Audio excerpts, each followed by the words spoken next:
What is going on, YouTube? What is going on? We are live once again for what should be, in my opinion, a very, very exciting card on the day after what was one of the best cards, I think, of the year so far. We just saw Tim Tszyu against Sebastian Fundora, and now we have this card live from London, which is being headlined by Frazer Clarke against Fabio Wardley, a fight that has, in my opinion, the potential to be one of the best British heavyweight title fights in recent years. And on this card as well, we've got some pretty intriguing matchups throughout the card. We have Chris Kongo against Florian Marku, a fight which is as close to 50-50 as it gets, really. And then we have a couple of intriguing cruiserweight prospects, Viddal Riley and Mikael Lawal. That's going to be an entertaining one, I believe, also. So I hope you guys will hang out with me and enjoy the fights today. Just like last night, I think this card has the potential to be a really, really exciting one. I also wish everyone a happy Easter. I hope everyone is enjoying their Sunday so far, wherever you are in the world. And let's get into this one, guys. We have 5 fights, if I'm not mistaken, on the main card. And it's going to be taking us through the next 4.5 hours or so. That's what the card is scheduled for. So it's airing live in the United States on Peacock and in the United Kingdom on Sky Sports. Throughout the world, it's going to be available on various channels. So check your local listings. And of course, there are ways to watch this one online, I'm sure. But guys, the thing with this fight, which is intriguing me more than anything else, is the fact that Fabio Wardley has improved significantly in his last few fights, because a lot has been made in the buildup of the fact that he's a white-collar boxer. He essentially has no amateur background to speak of. But in reality, Fabio Wardley, in my opinion, shed that moniker several fights back, and training under Ben Davison, who I believe to be one of the best trainers out there at the moment, Fabio Wardley is transforming into one of the more intriguing prospects out there in the heavyweight division at the moment, because he has an attribute which I think it's very hard to train in a fighter, and that is his inherent fighting ability. It's something that Fabio Wardley has. It's something that Lennox Lewis had, and it's something that a lot of the great heavyweights and a lot of the great fighters have, which is just the ability to go out there sometimes when everything's going wrong, when you're getting beaten down, when there's technical problems, your skills are not up to par, and you just go out there and you find a way to win. And Fabio Wardley has shown that ability in a lot of his fights so far, even when his skills maybe arguably weren't developed that much, which is, normal considering the fact that he has a very, very limited, well, essentially no amateur background to speak of. So when you look at a fighter like that, you're not expecting him to be perfect from a technical standpoint. And obviously, Fabio is going to improve a lot even from this point forward. But he has the physical tools. He has the physical size of a modern day heavyweight. And on top of that, he has what I think is an exceptional attribute, which is his inherent warrior fighting spirit and his ability to just get the job done and win the fights, even if he's not perfect technically. And in reality, that's going to be what I think gives him the advantage over Frazer Clarke, because Frazer Clarke has everything going for him as far as 10 years of amateur experience, Olympic silver medal, and he competed in the amateurs against the top guys in the heavyweight division. So he competed against Anthony Joshua. He competed against Joe Joyce multiple times. He competed in the Olympic final, or semifinal rather, against Jalalov, in my opinion, possibly the future king of the heavyweight division in a few years' time. And so the experience between those two guys, it's really incomparable. But the reality is that Frazer Clarke hasn't delivered on his potential thus far in his 8 professional fights. He's shown a lot of essentially disappointing traits, I think, in the sense that he hasn't been in shape, arguably. In his last fight with Dave Allen, he was struggling to go 6 rounds against a man who himself was in very, very poor condition. So that is something that we're going to have to look at in this fight as well. What kind of shape has Frazer Clarke come in this fight? Can he actually go the distance? Because neither man has been 12 rounds up to this point. And so who can actually go the distance if it goes that long? We don't actually know yet, because neither guy has actually been tested so far. So there's going to be 5 fights on the main card. We have a super middleweight opener right now with Callum Simpson. And then we have Viddal Riley and Mikael Lawal for the English cruiserweight title after that.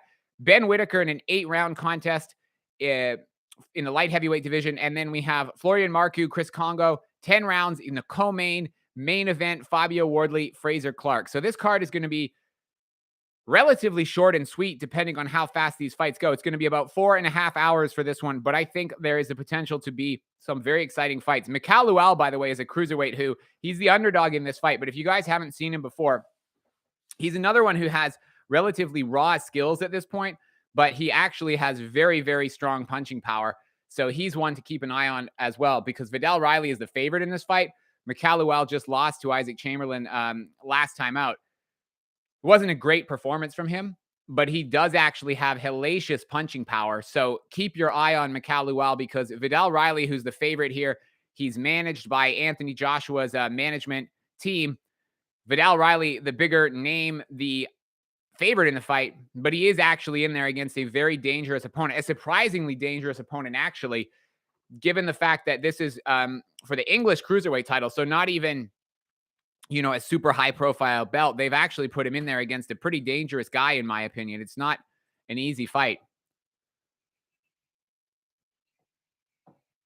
Any website you can watch Florian for free? Yeah, so the fight is streaming live on Peacock in the United States. So if you have a Peacock subscription, it's free on there. In terms of other streaming services, it depends what country you're in. It's airing on Sky Sports in the UK. So guys, we are just about to get, and you can Google, but I can't share any streams in here. And I unfortunately can't show footage of the fight itself. But I hope you guys will join me regardless for what's going to be a very exciting show nonetheless, I believe.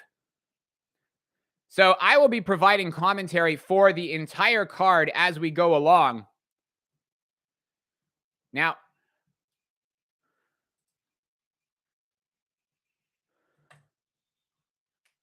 Dula Mbabe is making his entrance to the ring now. He is going to be opening the show against Callum Simpson.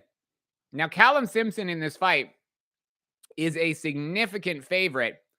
He is actually a minus 5,000 favorite against Dula Mbabe. And this fight is taking place, by the way, in the super middleweight division. It's over 10 rounds. Mbabe, not Kylian Mbappe. Mbabe has a number of losses on his record. He has 13 losses, actually, a record of 34, 13, and 1, whereas Callum Simpson is 13, 0, and 0. Like I say, a significant favorite in this fight.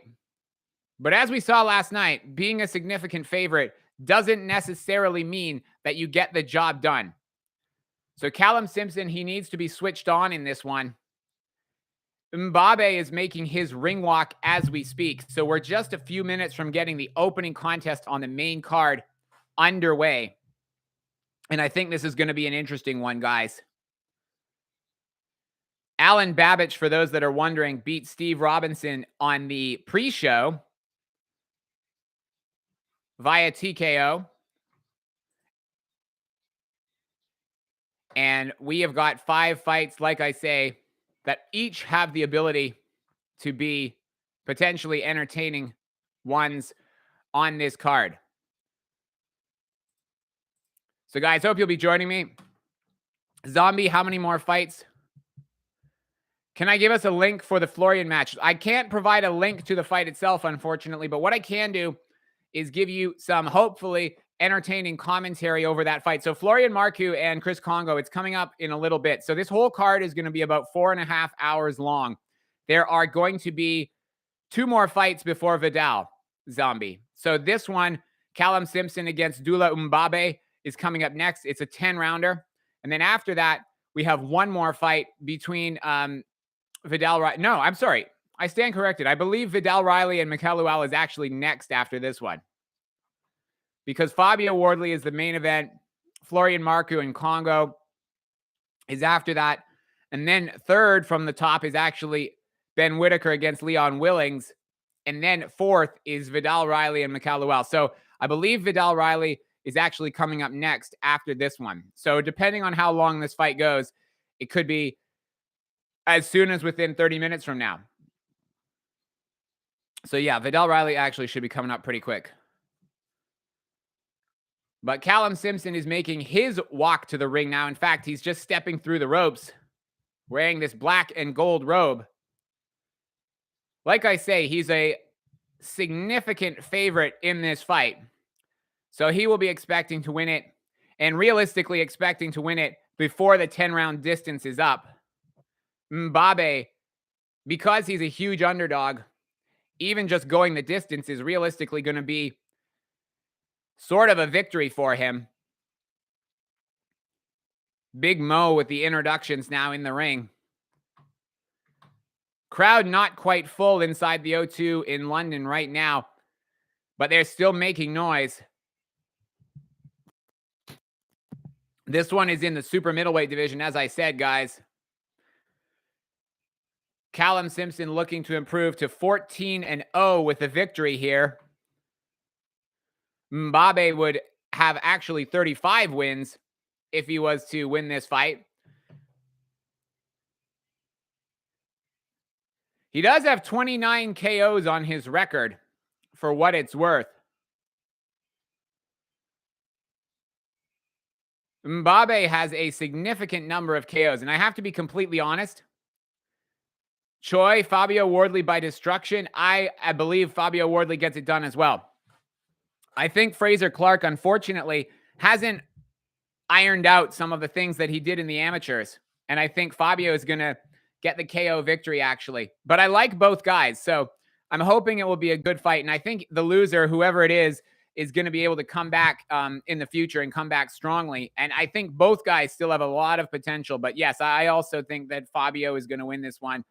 And I believe he will do so by KO.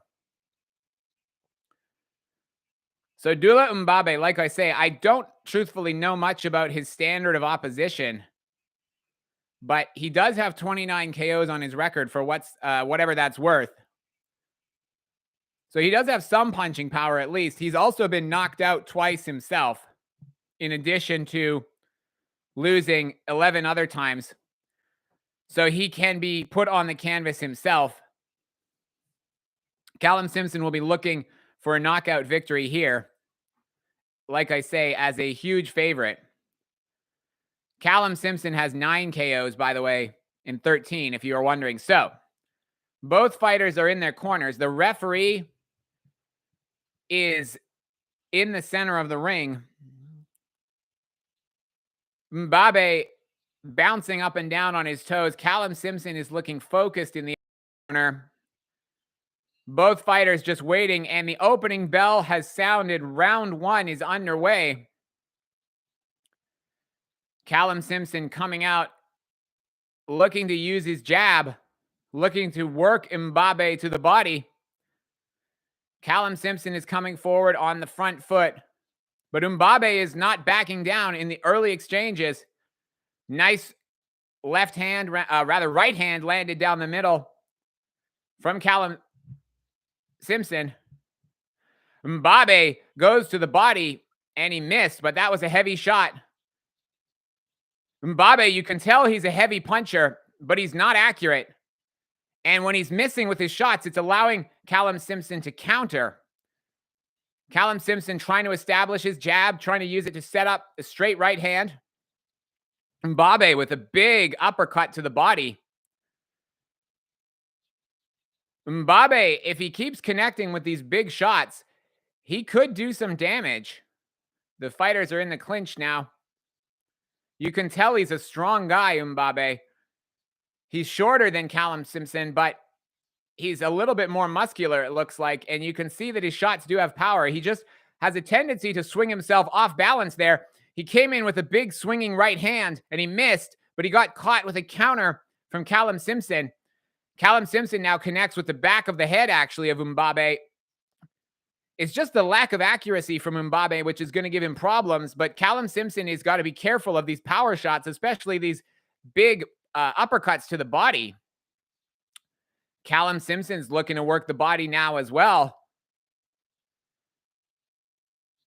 Fighters in the clinch in the corner now. Referee breaks them up.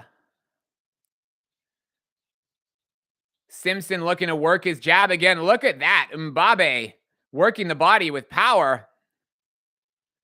Callum Simpson now with a hook to the head that lands clean, misses with another one.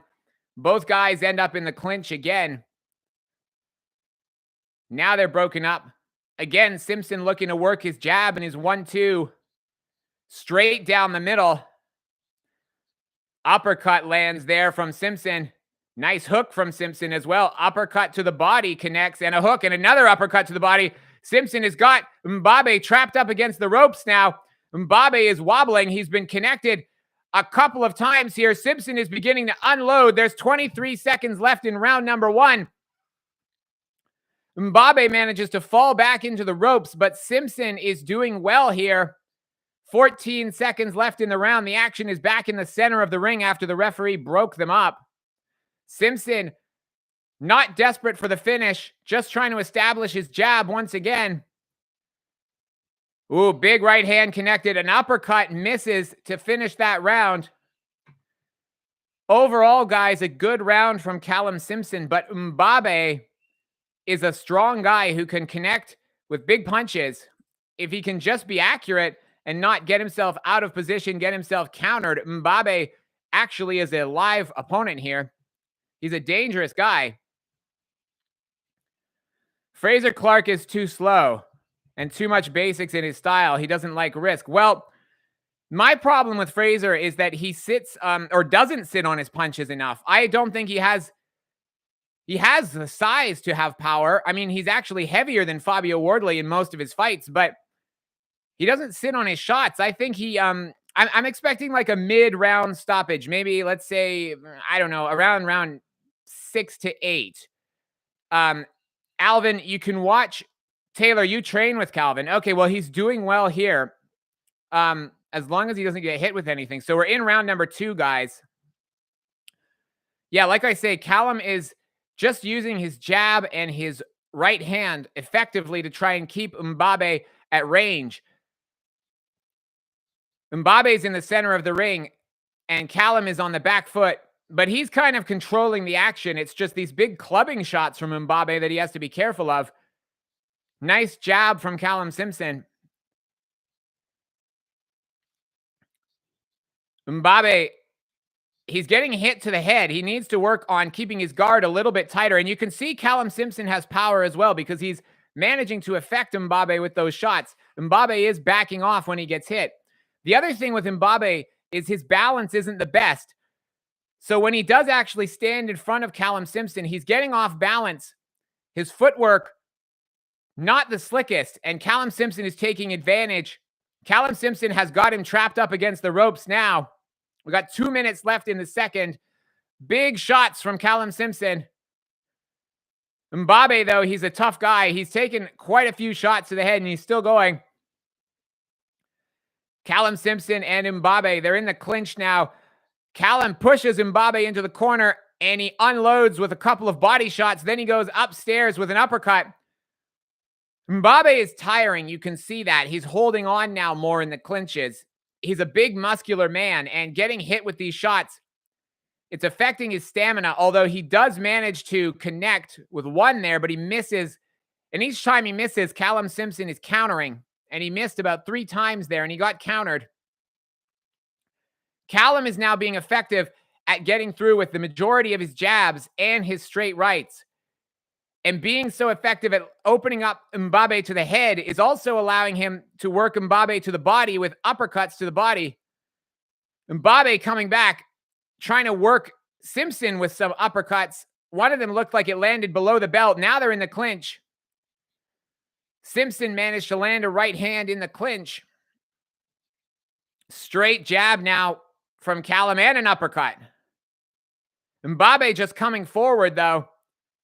Pretty relentless coming forward, but he's getting hit a lot to the face. A nice 1-2 landed from Simpson again there. Mbabe is just leaning forward and kind of hanging on in the clinches. You can see he's fatiguing more and more. We got 16 seconds left in round 2. Mbabe coming forward, but he's getting worked over to the body. Now Callum Simpson is unloading. He's hit Mbabe with an uppercut. Mbabe is hanging on. Looks like the round is going to finish in the clinch. Indeed, it does. So both fighters will go back to the corner, but it's definitely trending in Callum Simpson's direction due to the fact that he's overall the better fighter, and Mbabe's stamina is starting to flag a little bit.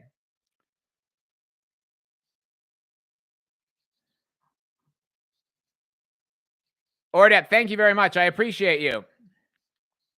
So Taylor, this one is on Sky in the UK.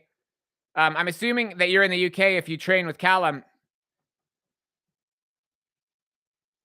It's on Sky, and I think it's on the main Sky Sports channel. I'm not 100% sure, but I believe it's on the main Sky Sports channel. It's not on pay-per-view for sure, and it's airing on Peacock in the US. Do I think it will go the distance? Are you talking about this fight here, Callum Simpson, or Fabio Wardley and Frazer Clarke? So Fabio against Frazer, I don't think that one will go the distance. No, I expect Fabio to win by KO, maybe between rounds 6 and 8. But the thing is, Frazer Clarke, if he decides to sit on his shots more. Now, the referee, okay, so guys, just to update you on this fight, the referee looked like he was looking at Mbabe briefly, but he's letting him come back out, and round number 3 is underway. I don't think this fight is going to go the distance, honestly. I would say we're in round 3 here, and the way it's going, it's looking like Mbabe might get stopped within a round or two, maybe even in this round, because Callum Simpson is just getting through now a lot more with his jab, and he's getting in with his right hands. Mbabe is coming forward, but he's looking more and more fatigued, and it looks like if Callum Simpson can just be accurate and land with these shots, Mbabe is there to be hit. But Mbabe is still throwing these power shots. He's just missing. He just doesn't have the stamina. Now Callum Simpson is unloading on him in the center of the ring. He's moving well on his back foot, Callum Simpson, as well. He's letting Mbabe come forward, and he's just using his jab and his right hand to keep him at range, keep out of the way of these big swinging hooks from Mbabe. Because like I keep saying, if a few of those land, Callum Simpson is going to know about it, but he's doing very well to get out of the way of most of them, especially as Mbabe gets more and more tired. His accuracy is just getting less and less. Now, Callum Simpson almost pushed Mbabe over with his shoulder because he's fatiguing so much. Callum kind of pushed off of him in the clinch, and Mbabe was wobbling. Mbabe is really flagging here, guys. Callum Simpson is trying to come forward. He's working Mbabe over here. He's pushed him back up against the ropes. The referee might step in here. Callum Simpson is working Mbabe over in the corner. The referee is watching very closely. If Mbabe is not defending himself, the referee is going to step in. The referee has broken them out of the corner, but he was looking closely because Mbabe is not firing back. We got 1 minute left in this third round. Callum Simpson again has him trapped up against the ropes, using that jab to push the head of Mbabe back. Now working the uppercuts. They're landing. Nice hook lands from Callum Simpson. Mbabe is dipping at the waist, but he's there to be hit almost at will now. He's barely staying on his feet because he is fatiguing badly. 1 or 2 more big shots might be all it takes. Mbabe is all over the place now. It's partially from being hit and partially a stamina issue, I do think. Mbabe is doing well to stay on his feet. Callum Simpson switches stances now. He's out of the southpaw stance. He's using a jab and a 1-2 combinations out of the southpaw stance. He's connecting. But the bell goes. So Mbabe, who looked like he was in danger of having the referee step in at one point, survives again to round number 4. But like I say, guys, the way this one's going, it doesn't look like it's probably going to go past 5. And in fact, I wouldn't be surprised if we see Mbabe retire, possibly even in between rounds at a certain point. We'll see what happens, but I give this one probably 2 more rounds at most, the way it's currently going, unless Mbabe gets a second wind. So I can't, unfortunately, show the fight on here, guys, but I can provide commentary, and the fight is available, like I say, on a variety. There are a variety of places you can stream the fight, and you can watch it on Sky Sports in the UK. You can watch it on Peacock in the United States.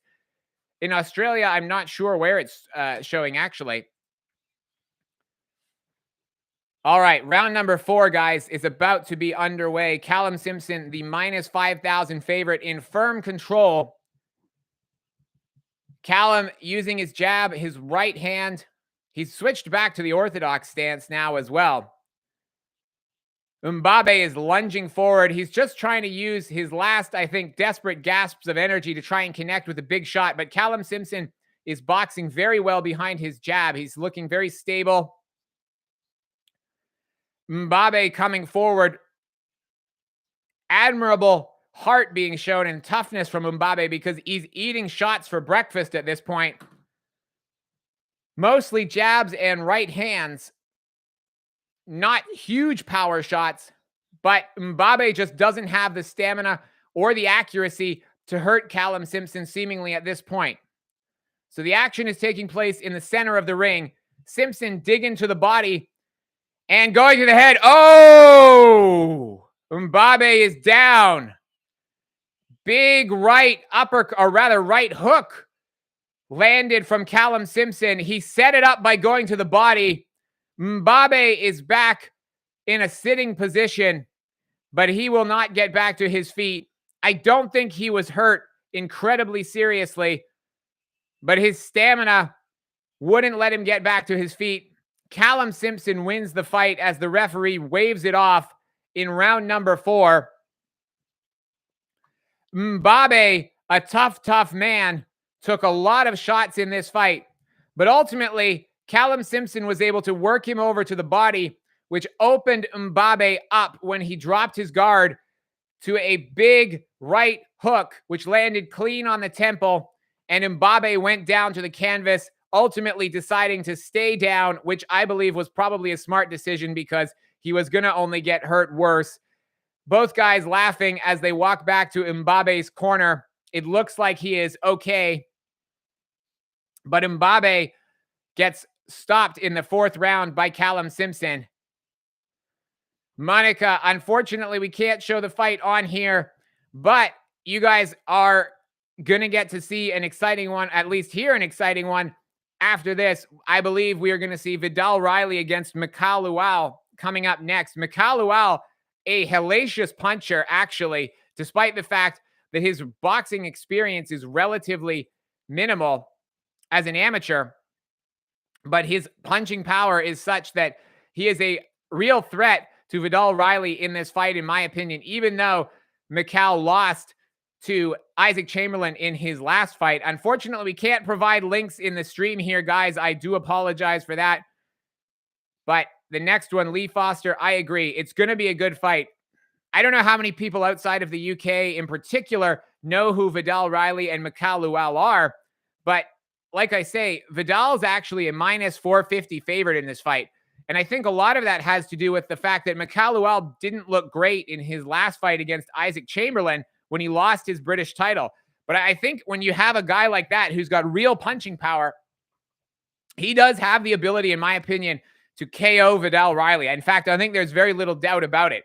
If Mikael Lawal connects with a big shot, he can KO Viddal. Now, I think Viddal probably has the better skills overall. I think he's probably the more well-rounded fighter overall.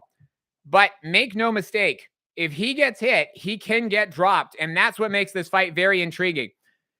So I think even though the odds for this one heavily favor Viddal Riley, and in fact, he does have the skills to potentially make it an easy fight because Isaac Chamberlain ultimately made Mikael Lawal look relatively poor using his superior boxing skills. But like I say, there's no guarantee that Lawal will look as bad as he did in that fight. But yeah, guys, this one should be a good one. I'm expecting it to be a good one as we get into the particulars from the referee, or rather from Big Mo, announcing the winner by KO. Callum Simpson improves to 14-0 now with this victory. 14-0 with 10 KOs now on his record after this 4th round stoppage of Dula Mbabe. And that's the 14th loss of Mbabe's career. But interestingly, only the 4th, actually the 3rd time he's been stopped. So He's a tough guy who had power, and Callum Simpson got him out of there in just the 4th round. So, guys, the next fight coming up on the card should be Viddal Riley against Mikael Lawal in the cruiserweight division, followed by Ben Whitaker against Leon Willings in the light heavyweight division. Ghetto Genius, how's it going with you? Happy Easter. It's going great with me. Enjoying the fights. Really enjoyed the card last night. Was hoping for Tim Tszyu to win, but that didn't happen. But on the other hand, Fundura, I thought, really actually deserved that victory. He did really well once that elbow opened Tim Tszyu up on the top of his head. And Fundura actually, for once, used his advantages as an outside fighter. And for me, he deserved the decision on the scorecards, truthfully. And he's now the unified champion at the 154-pound weight class. So the whole card, I thought, as well, was very exciting. Pitbull against Rolly was a good fight. Truthfully, there wasn't a bad fight on that card. So great night of boxing last night. And I think tonight it's going to be, or this afternoon, depending on where you are, it's going to be a good one. Marius, you can see it for free on Sky Sports in the UK. If you have it, you can see it on Peacock in the United States, and you can stream it, I'm sure. There will be ways to watch it on other websites, but I can't post any links in here. So, yeah, guys. Callum Simpson is now being interviewed in the post-fight interview. Let's see what they have to say, guys. Who do you have winning the main event, guys? And who do you guys have winning Chris Kongo against Florian Marku as well? Because that fight is a really close one on the odds. That's the closest fight on the odds. Marku is a -135 favorite, but Kongo is a very close underdog at +110. So the odds for that one pretty close. And then the odds for the main event actually pretty close as well. But who do you guys have winning between Marku and Kongo, and then between Clarke and Wardley in the main event? Unfortunately, guys, we can't post the link in here, I'm afraid. So you'll have to look elsewhere, Marios, I am afraid.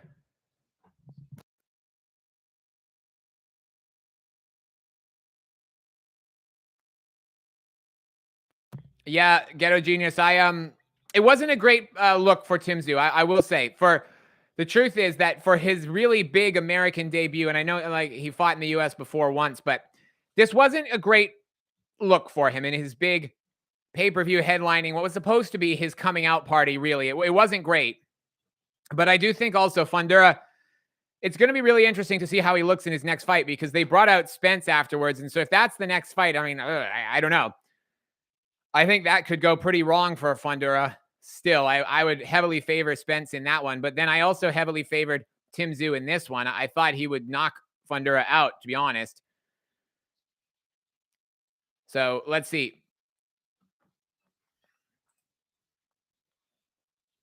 So you got Florian and Wardley. Yeah, I do as well, actually. I have the same. Florian and Wardley for me as well. Lee Foster, you have Kongo stoppage late or on points. Yeah, I wouldn't mind if Frazer Clarke wins, just because I always tend to root for the underdog, but I don't think he will either. Unless he's really like changed some stuff in the time that he's been off, but I don't know. I think, yeah, Spence will stop him. I agree. I thought there was a rematch clause with Tim Tszyu, but it seemed like they were setting up the Spence fight afterwards. So I'm not sure exactly what the deal is with that. If any of you guys know, there was some disagreement in the chat last night. Some people were saying there was a rematch clause. Some people were saying no. So let me guys know. Let me know, you guys, in the chat, if there is a rematch or if there isn't. But Pitbull Cruz as well, he looked good. I mean, the crowd was super, super into him. The Mexican fans just loved him against Rolly. Every time he threw a punch, the roof went off the arena. And every time Rolly got on his back foot, the crowd was booing him out of the building. So I think Pitbull is a big star who's going to get some big fights. I don't know if he's going to necessarily win them, but he's going to get some big fights and some big headlining shows, I would imagine. At the very least, he's going to be in the co-main of some of these really big shows in the future. So Pitbull, a super humble guy. I'm really happy for him. Kongo's too inactive. Yeah, Ghetto Genius, I agree with you. I imagined that Tim, or I was expecting Tim to ask for a rematch straight away, and he didn't. because he was interviewed, if I remember correctly, first before they interviewed Fundura. And I thought, yeah, he was going to call for the rematch straight away. And I don't think he did. Unless I missed it, I don't think Tim Tszyu actually did call for the rematch, at least not in the ring. I haven't truthfully watched the post-fight press conference yet, but in the ring, I don't think Tim Tszyu actually called for the rematch. And you're right. I think that was a bizarre thing. I thought he would be saying, let's run it back. Let's have the fight in Australia. I'm going to get my belts back. But if anything, it looks like now Fundura against Errol Spence is going to be the next fight. And if that does happen, yeah, I think Spence, unless, I don't know, maybe the plan is to have Fundura against Spence and then have Tim Tszyu against the winner of that fight. That could be the case. I'm not sure. But if Fundura against Tim Tszyu doesn't happen next, then I don't know where does Tim go? Because I would have thought he wants to get the belt back as quickly as possible. So we're just getting a post-fight interview now still with Callum Simpson. And like I say, Viddal Riley against Mikael Lawal should be coming up next. Ben Whitaker is fighting third from the top, by the way, against Leon Willings. Ben Whitaker is a huge favorite in that fight. I don't know about, but what do you guys think of Ben Whitaker? How far do you think he can go? So the thing for me with him is I'm really not sure about the way that he fights. I know a lot of people have called it disrespectful to his opponents. And he said it's more skill to be able to do that, to be able to clown his opponents like that. But regardless of whether it's skill or it's disrespectful, I just can't see that style working against the elite guys in the light heavyweight division. I mean, if he's getting in there against top light heavyweights and trying stuff like that, I mean, I'm pretty sure he's going to get taken out. So what do you guys think of Ben Whitaker? How far can he go in the light heavyweight division? Yeah, so you can watch it for free on Sky Sports. You can watch it on Peacock. And then, like I say, there's other places you can probably watch it at as well. So you think Ben might move up then to the cruiserweight division at some point then? Is that what you're saying, Ghetto Genius? Yeah, I mean, the other thing with the light heavyweight division is that there's going to be some new names moving up there as well. I imagine that David Benavidez, for example, is going to be moving up to the light heavyweight division.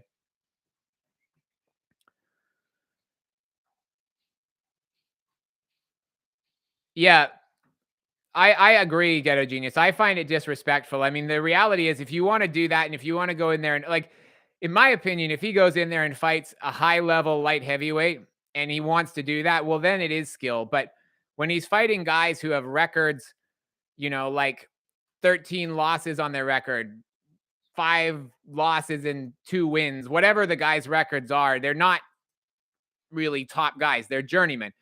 And so I don't really see what he benefits from doing that. What to me, it's just disrespectful and bad sportsmanship, in my opinion. I don't think it's a good look, truthfully. And I think if he keeps doing that, he's going to get punished by somebody. I mean, we saw what happened to Rolly Romero against Pitbull. Rolly took the disrespect too far outside of the ring before the fight, in the sense that Pitbull really wanted to punish him once they got in the ring. And Pitbull really put a beating on Rolly. And I think Rolly made it worse for himself by the way he was so disrespectful to Pitbull before the fight. And I think Ben Whitaker is going to get into a similar situation where he uses this stuff against journeymen, but if he does it to a light heavyweight who can actually fight back, then he's going to find himself getting, I think, a real beating if he does that against the wrong guy. I mean, I think he's quite a ways away still from fighting someone like Beterbiev, Bivol, David Benavidez once he moves up. He's still a bit away from those type of guys, but still, I just don't see that clowning the opponent working against any of the top dogs at the light heavyweight division, or really against the top dogs in any division. And so from my point of view, it's something that he really can get rid of as far as I'm concerned. Gatekeeper boxing. Yeah, that's probably true. I agree. I will say I still find it tasteless. I do still find it to be poor sportsmanship and tasteless, but some people, I'm sure, probably find it entertaining. Singapore Floating Islands. Yeah, I appreciate that. Hit the like button if you are enjoying the show, guys. So, English cruiserweight title on the line, guys. So we are about to get into fight number 2 on the card. The opener, which wasn't on the main card, if you guys missed it, by the way, was Alan Babbage getting a round 6 TKO victory over Steve Robinson. And then we just saw Callum Simpson stopping Dula Mbabe with a 4th round KO. So we got 4 fights left. The next one, Viddal Riley and Mikael Lawal in the cruiserweight division for the English cruiserweight title. Then Ben Whitaker against Leon Willings, followed by Chris Kongo against Florian Marku in the final fight before the main event, Fabio Wardley and Frazer Clarke. So, guys, who's going to win this one? Anyone taking Mikael to get the upset here? Mikael Lawal, I'm genuinely kind of surprised that he's in this fight against Viddal Riley. I think it shows that the promoters have confidence in Viddal because Mikael is a dangerous opponent. They're showing some stats on the screen, and only 13% of fans are taking Lawal to win the fight by KO. I think I also favor Viddal, but like I keep saying, Mikael is, I think, being actually underrated here. And I think if he does better than he did against Chamberlain, the fight could be closer than what a lot of people are thinking.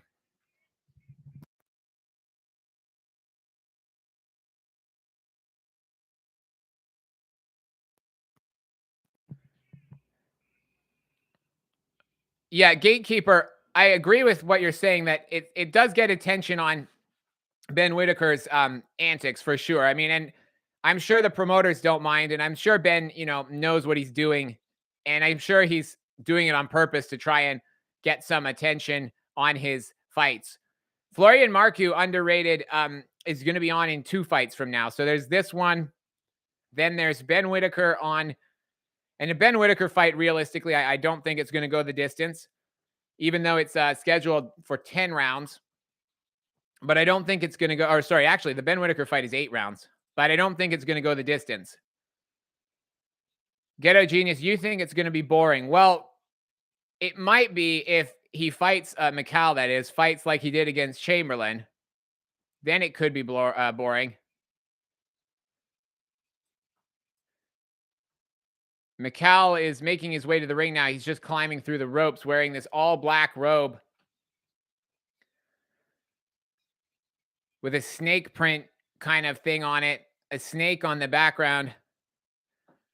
His robe looks pretty cool, I'll say that. He looks pretty menacing coming out here in this robe. If he can fight as dangerous as he looks, then I think he's got a shot here. But on the other hand, it's true. It could also be a real boring fight if he does what he did against Chamberlain. So now we're getting Viddal Riley making his ring walk. The English cruiserweight champion fight. The guy who, with a win here, I imagine could go on and challenge Chamberlain for the British cruiserweight title, which that would also be another good fight. There's a lot of exciting cruiserweights coming out of the UK at the moment. Chris Billam-Smith and Richard Riakporhe as well, both being with the Boxer stable. A lot of good English cruiserweights with Boxer at the moment. Really, a lot of the top cruiserweights in the division, top up-and-coming cruiserweights, are with Boxer. Maybe with the exception of Jai Opetaia and a few others. A lot of the guys that are on the come-up are going to be able to be matched against each other, I think. But Viddal Riley looks confident as he makes his way to the ring.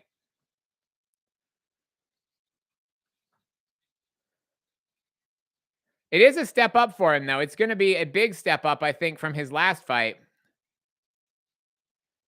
Yeah, Ghetto Genius, I agree. I think Ben is going to win pretty quick, honestly. Now, this fight is actually a step up for Viddal Riley because His last fight against Nathan Corliss, it did go the 10-round distance, but Nathan Corliss, respectfully, I don't believe is on the same level as Mikael Lawal. I don't think he has the same punching power. And then before that, Viddal had 2 fights against Anish Taj, who, again, respectfully, I don't think is on the level of Mikael Lawal. So Big Mo is just giving out the particulars, rather. I don't know what particulars are. The particulars for both fighters. Looks like there's a decent crowd in attendance for this one as well.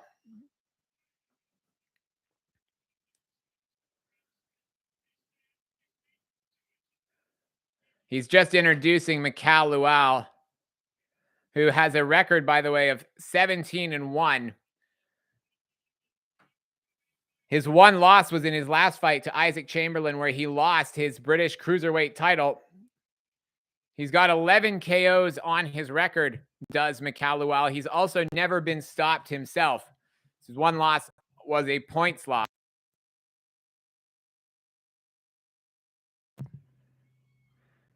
Mikael needs to win this fight, though, because 2 losses back-to-back, it's going to send him down the rankings more than he's going to want to go. He's going to want to bounce back from that last loss. Lee Foster, I agree. Cruiserweight is a good division. It's one of my favorite divisions, actually. It's an underrated one, in my opinion. And unfortunately, doesn't get the attention that it deserves. Zurdo Ramirez, by the way, for those of you who didn't see it, just became a cruiserweight champion last night by beating Arsen Goulamirian in California. That fight was a landslide decision on the cards. Victory for Zurdo. So he's now one of the champions at cruiserweight. Zurdo Ramirez joins Jaya Pataya. He joins Chris Billum-Smith, and he joins Noel Mikhailian, if I'm not mistaken, as the 4 champions in the cruiserweight division. And I think we're going to get more unification fights between some of these guys coming up soon. All right, guys, the referee is just giving the final instructions to both fighters. They touch gloves. And the opening bell is now seconds away. This is a 10-rounder. It could go the distance. It could end with a stoppage. It could be an exciting fight. It could be a boring fight. Don't know for sure what we're going to get here as the opening bell rings. Mikael Lawal and Isaac Chamberlain, both guys fighting out of London. Lawal coming forward. Viddal Riley on the back foot. Viddal is moving around the outside while Lawal tries to walk him down. Mikael is using his jab. Neither guy has landed a punch yet. Triple jab from Viddal Riley, but it just hits the gloves of Mikael Lawal. Both guys are being tentative. Mikael lands a nice jab to the body. Viddal with a jab back to the head, jab to the body from Viddal Riley. Jab to the body misses from Mikael. 1 minute gone in the opening round. Mikael and Viddal, neither guy really wanting to let their hands go at this point. Both guys still trying to feel each other out. Viddal is on the back foot. He's circling around. Mikael is in the center of the ring. Riley just trying to use his footwork. Lawal trying to walk him down. Not a lot of shots being attempted here, guys. Riley throws a couple of jabs, but they don't land. Pawing jab misses from Lawal. Clinch now. Both fighters in the clinch. Referee breaks them up. Pretty slow start to the opening round so far. We have a minute left in round number 1. It's been pretty ponderous going. It's looking basically like Viddal Riley is trying to outbox Mikael so far on the back foot, whereas Mikael is trying to walk him down and get him in position to land a power shot. Neither fighter is throwing a ton of volume at the moment. A lot of feinting from both guys. Riley is on the back foot against the ropes, but he's not really in trouble because Lawal is not letting his hands go. Jab attempted there from Lawal. Another jab. Viddal Riley is moving well. He's being controlled, but he's not also letting his hands go very much either. He's not throwing a lot of punches. Missed with the jab, Viddal. Mikael connects there. A lot of feinting, not a lot of punching. Both guys just being careful of getting clipped with something early on. I will say this, when you're a power puncher like Mikael Lawal, you need to actually let your hands go sometimes enough to not just get the one punch knockout, but actually try and accumulate some damage on the opponent so you can slow him down, you can stop his movement. So from my point of view, Mikael Lawal needs to be a little bit more active than he was in that opening round. Otherwise, I think Viddal Riley is going to be on the back foot and he's going to be able to outbox him if the fight continues to play out like it did. What did you guys think of the first round? Who did you guys have winning? Did you guys have Viddal winning the first round or Mikael Lawal? I would probably lean towards Viddal Riley just with his movement. Probably landed a few more shots, but it wasn't much in it, to be honest with you. Wasn't a ton to separate the two guys. And we are now getting underway. Round number 2. Lawal comes out with a jab straight away to start the fight. Similar situation to the last round. Riley on the back foot. Lawal coming forward, looking for power shots. Riley moving and trying to use his jab, but he's just trying to make sure he doesn't get cornered by the bigger, powerful puncher. Lawal using a lot of feinting. Both guys just being very ponderous. If you're being blunt, this has been a pretty boring start to the fight. If you're being charitable, it's been a tactical start to the fight. However you want charitable, it's been a tactical start to the fight. However you want to describe it, neither guy letting his hands go. The action is taking place in the middle of the ring with pretty few punches being thrown. Jab from Lawal there, but again, it misses. Viddal Riley really moving much better on his feet, but he's not letting his hands go. So the fight is there to be seized by whichever man decides to let his hands go. Exchange a little bit on the inside. The only shot that landed, though, was a left hook from Viddal, or rather from Mikael Lawal, which connected on the side of Riley's head, but it wasn't anything serious. Very few shots landing or being attempted. Both guys swing and miss there. The action is in the middle of the ring. Riley tries to jab.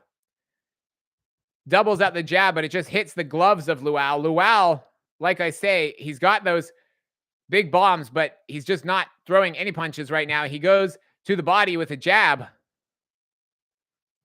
Honestly, this one has been a bit of a snoozer in round number 2. Could heat up at any moment if either guy decides to go for it a little bit, but so far, not very much happening. Still the same tactics from both guys. Riley on the back foot while Lawal tries to walk him down. Lawal in particular is not throwing very many punches. He missed there with a big left hook. He's just not throwing enough to be able to actually cause Viddal Riley any problems at this point. Lawal, for whatever reason, seems very reluctant to let his hands go. Viddal Riley is not throwing a ton either, but when you have probably got the advantage in volume and accuracy, the other guy needs to throw something in order to be able to damage you and slow you down, and that's not happening right now. How do you guys have the fight going so far? But to me, neither guy is really doing very much to catch the eye. 10 seconds left in round number 2 now. Big left hook missed from Lawal, or rather from Riley. Riley then connected with a right hand. Neither guy even tries to exchange in the final seconds of the round, and the bell goes. Both guys just head straight back to the corner. Neither guy really trying to take control of the fight. Garand, Viddal does look like he's doing better at this point. Carl Anthony, the fight, unfortunately, so far hasn't really taken off. You guys, in terms of watching it for free, there isn't actually a way to completely watch it for free because you have to pay for a Sky subscription.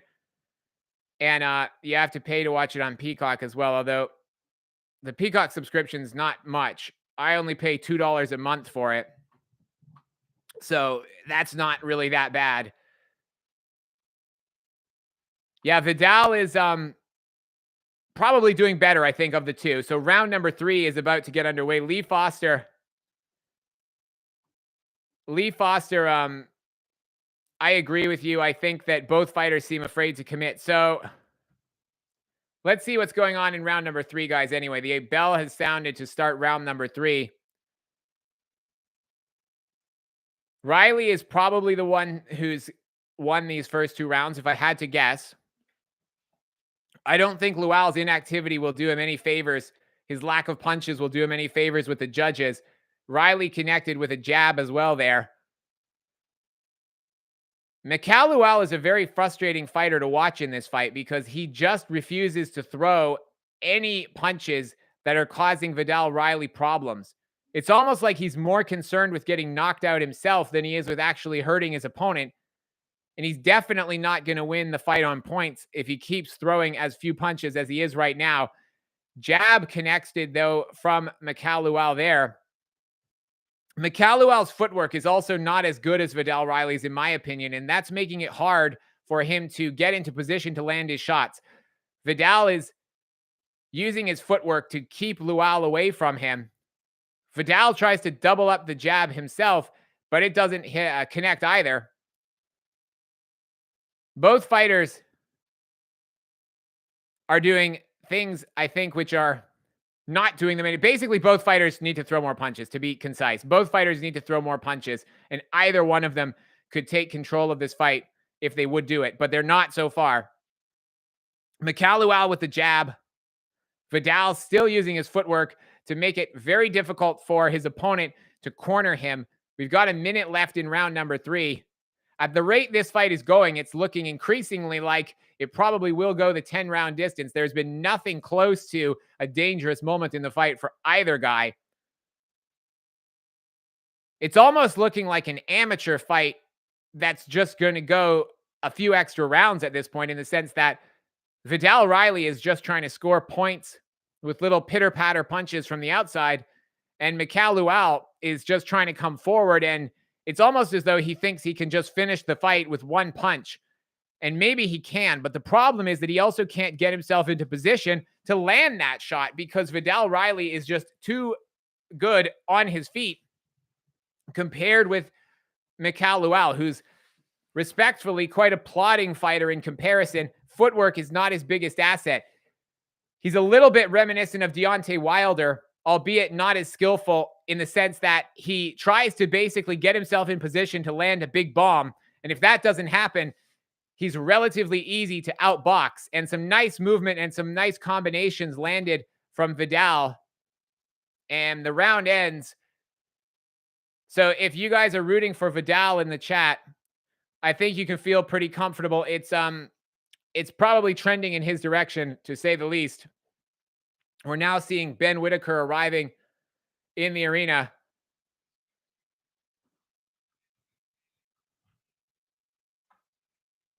He said there's going to be some exciting things to be seen in his fight. Now, Ben's a good showman. I will give him that. Like I said, I don't find his tactics very respectful. I find them to be quite poor sportsmanship, frankly. But he is an entertaining fighter. I get what he's trying to do. He's trying to generate interest in his fight. He's trying to get attention on his career, which is, it's a smart thing to do. And I think it's working. He's certainly getting people talking. Viddal 2-1 at the moment, Garand. Yeah, I'd say that. Well, probably 2-0 up. I'd say 3-0 up right now, actually. I can't show the fight, Brandon, unfortunately. Garand, I agree. He's a big puncher, but he's not doing enough. He's just relying on one punch, but he does. We're underway in round number 4, by the way, guys. And yes, I agree, Garand. It's 3-0 Viddal at this point. Emiliano, Florian versus Kongo is on not next because that's Ben Whitaker. Florian versus Kongo is on after that. So because I think that Ben Whitaker's fight will probably be over fairly quickly, I would say that Kongo and Marku. Ooh, I'm trying to watch this fight at the same time. Excuse me. Florian Marku and Chris Kongo will be on probably, I would say, in about 45 minutes to an hour time. But it depends on how quickly this fight and then the next one ends. So it's this fight, then one more, and then that one after that, and then the main event. Okay, so we're in round number 4, guys. There was a dangerous moment where Lawal did have Riley trapped up against the ropes, and it looked like he did manage to land a body shot on him that stung him. That was probably the most dangerous moment of the fight so far for either fighter. But Viddal has recovered, and he's now peppering Lawal with his jab. The pace of the fight has picked up just a little bit now on the back of the fact that Mikael Lawal actually managed to put Viddal Riley in some danger. Now what you're seeing is that Mikael Lawal is being more aggressive. He's letting his hands go a little bit more freely, and he's coming forward with a little bit more bad intentions than he was previously because he's had a taste of success, and now he wants to hurt Viddal Riley more. Viddal went stumbling backwards, but I think he tripped. I don't think he was actually stung with a shot. He was connected with a body shot, but he went flying backwards because he got tangled up with his feet. Now Viddal is moving around the ring and using some nice combinations to the body of Mikael. Jab misses from Viddal there. Mikael just walking forward. Viddal pivoting to the side managed to connect on the side of the head of Lawal with a nice left hand. 30 seconds left in round number 4, guys.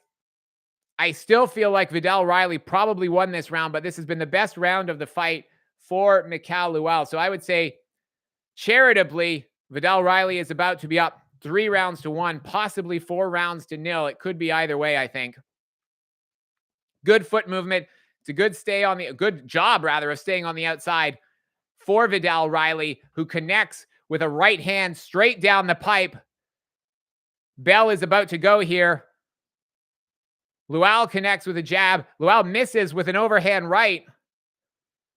Bell rings. Both fighters go back. Does anyone think that Mikael won that round? Riley's looking okay, codename Max. I'll be honest. Florian Marku versus Chris Kongo will start, I'm going to say, in about 45 minutes time. So it's going to be this fight, which has got 6 more rounds to go, possibly. And then we have one more fight, which is Ben Whitaker. And then we have Florian versus Kongo. So I would say maximum probably of an hour's time for that fight. Could be as soon as about 45 minutes from now would be my best. We're seeing Fabio Wardley making his entrance now. So in codename Max, Riley is looking okay.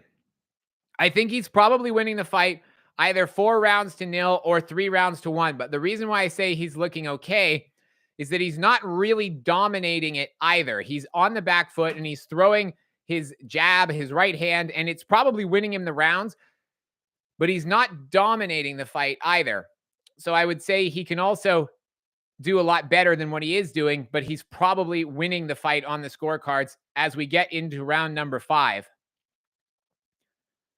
Same situation is repeating itself with Viddal on the back foot. They get tangled up, and Riley kind of threw Mikael Lawal into the ropes. Not with a punch, but he kind of shoved him into the ropes as they came off of the break. Mikael Lawal went to the jab there with a body shot, or went to the body with a jab, rather. You can tell that Viddal Riley is being cautious of Mikael's power. He's being very reluctant to just let his hands go completely. He's definitely not wanting to stand in front of Mikael. And that's very smart, because When you're facing a power puncher, you don't want to let him sit on his shots. You want to make him have to move his feet while he's throwing punches. When a power puncher can stand right in front of you and really load up on his shots, that's when you're in trouble. So this is exactly what Viddal Riley wants to do in terms of his defense. He wants to move around the ring like he's doing, using his footwork, and he wants to make sure that Mikael Lawal can only hit him basically with these jabs rather than load up and hit him with a big hook or a big uppercut from up close. That's not what he wants to happen. And Viddal now, with 1 minute and 30 seconds left in the round, doing well to evade the offense coming back at him from Mikael Lawal.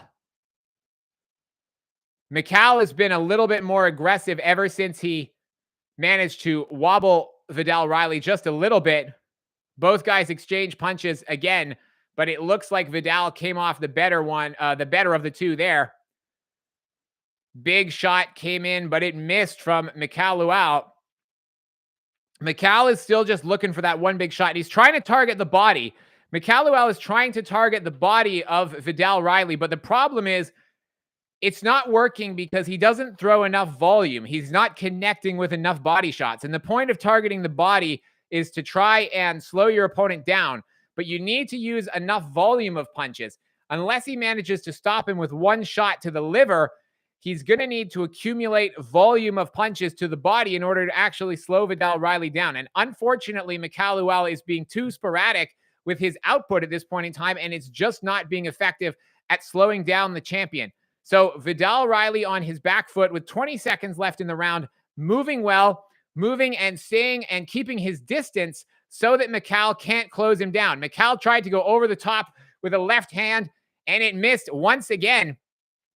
For whatever reason, Mikael Lawal is just not wanting to come in more aggressively, and as a result, he's just landing too few punches. So from my point of view, you could potentially score that as the 5th round comes underway. You could potentially be scoring this as a 5-0 shutout for Viddal Riley, possibly 4-1, but I think that would be generous. I think in reality, Viddal Riley is up 5-0. What do you guys think in the chats? Viddal up. How many rounds do you guys have Viddal up? Florian Marku is on probably in about an hour, guys. There's one more fight after this, and then there's one more. Sorry, there's this fight and then one more, and then we will get Chris Kongo, Florian Marku. And I think that is going to be a good one because this fight here, unfortunately, has been a bit of a stinker so far. And I love the cruiserweight division. It's one of my favorites. I like both guys. I think especially Viddal Riley has a lot of potential. And I think Mikael Lawal actually has a lot of potential too, because any fighter with power can potentially beat a lot of people who have better skills than him. But neither guy is really looking great in this fight, to be honest. Neither man is going to do anything serious for their reputation with the way the fight is going at this point. I think it's been both boring and not great dominant performance from either man. So we're in round number 6. Round number 6 is underway. I believe it's trending in the direction of Mikael Lawal needing to get a stoppage, at least a knockdown, in order to have a chance of winning this fight, because I suspect Viddal Riley is comfortably ahead on the scorecards. Now we have a situation where Viddal is in the corner and Mikael managed to connect with a single shot, and it did look like it put Viddal under pressure, but Viddal managing to get his body off of the ropes with his feet. Now they're in the clinch again. The viewers' scorecard, by the way, if you guys aren't able to see this on TV, the fans watching have voted, and they have Viddal Riley up 5-0. Well, actually, they have the first round scored even. So technically, they gave the first round even. I think in reality, you could probably have Viddal Riley up 5-0 at this point. But like I say, it's not been a flawless performance from Viddal Riley. I think he could throw more punches than what he is doing here. I believe that as Mikael Lawal missed with an overhand shot and Viddal was able to pivot out of the way, and now he was able to spin, put Viddal, or rather Mikael Lawal, under pressure up against the ropes. For my money, though, Isaac Chamberlain probably had a more impressive performance against Viddal, or against Mikael Lawal, rather, at this point. Nice right hand landed and then a jab to the body from Viddal Riley. But Mikael Lawal just keeps coming forward. 1 minute left in the round now. Mikael is using power punches, but they're not connecting. He tries to land a right hand. Viddal Riley using his feet, pivoting, landing a couple of shots as he maneuvers himself out of the way.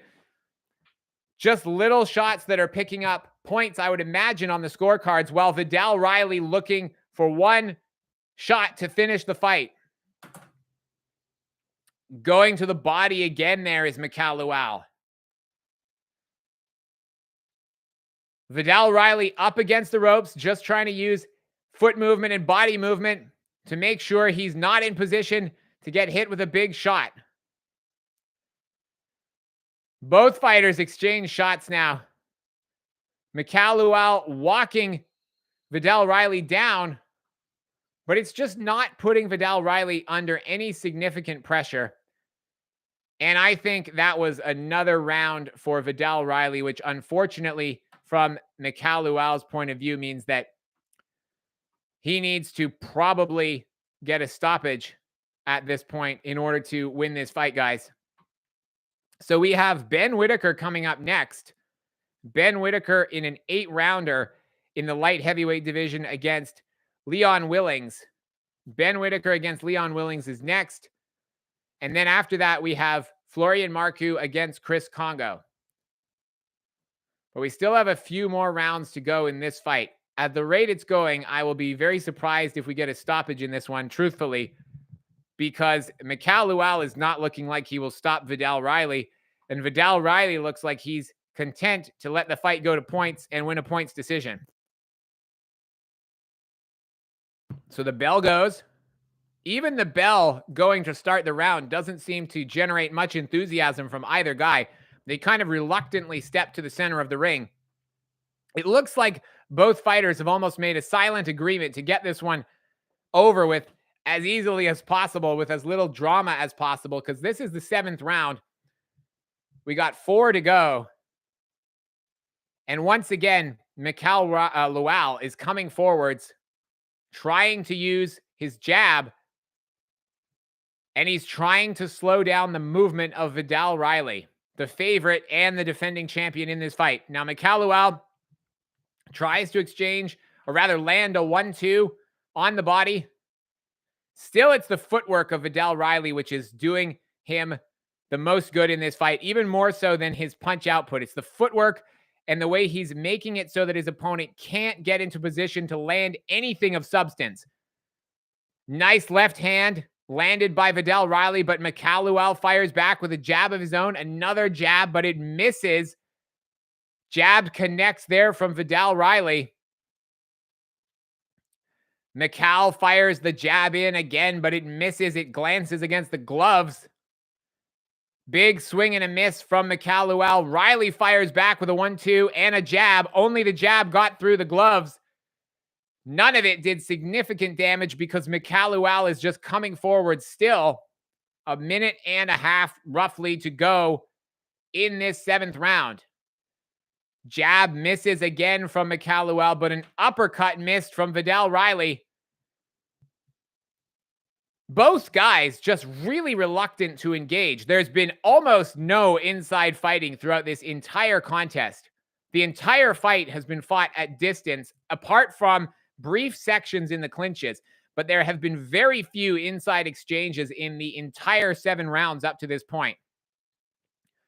Now Lawal manages to get Viddal Riley backed up into the corner, but the only punch that landed was a clubbing blow that really didn't actually do anything because it landed on the shoulder and on the arm of Viddal Riley, not on the head. And Mikael Lawal now back into the center of the ring. Viddal Riley just peppering him with the jab from distance. Mikael trying to walk Viddal Riley down.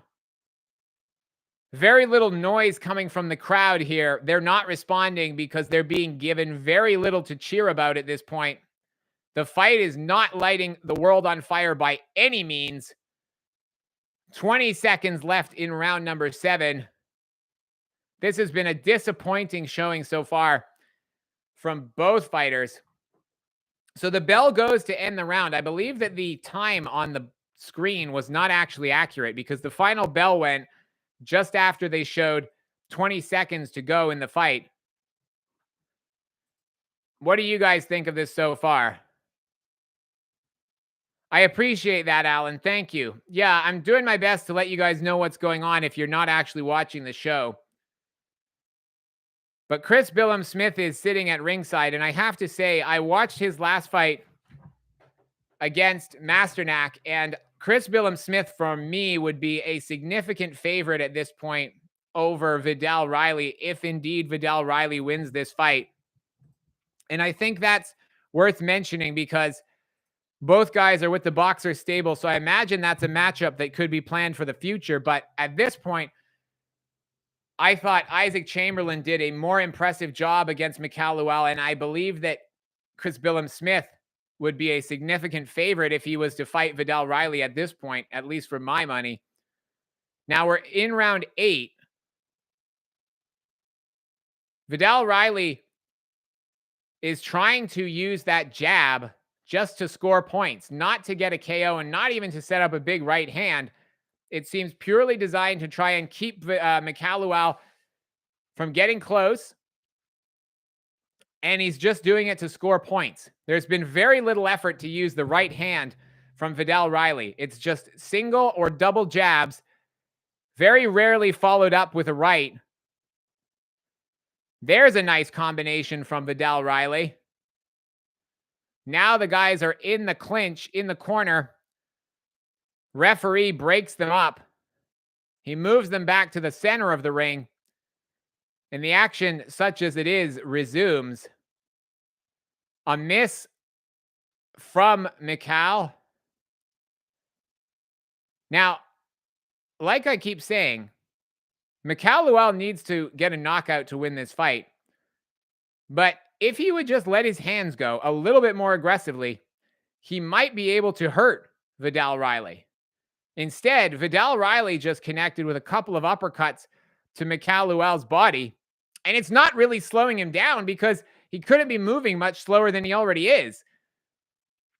So working the body doesn't have much of an effect on a guy who's barely moving around the ring in the first place. Viddal Riley just able to use his jab. It's really looking like neither guy wants to exchange at all in this fight. And both guys are trying to just get the win, taking as few risks as possible. It's been a bit of a snoozer, guys. I'm going to be honest with you. I'm trying my best to make it sound interesting, but there's very little action going on. Having said that, Viddal Riley is probably going to win the fight. Probably going to win the fight in a complete whitewash on the cards. So Codename Max, it's in round 8 now. So we got 2 more rounds after this, and we have 30 seconds remaining in the 8th round. Viddal Riley now trying to work the body of Mikael Lawal. He hits him with a jab. Mikael Lawal gets hit with a couple of left hands from Riley again. We got 10 seconds left in the 8th round. Mikael Lawal just missed with a half-hearted attempt at the jab. He swung an overhand left as well, but Mikael Lawal doesn't connect. Viddal Riley gets out of the way, goes to the body once to end the round. But like I keep saying, none of these shots are doing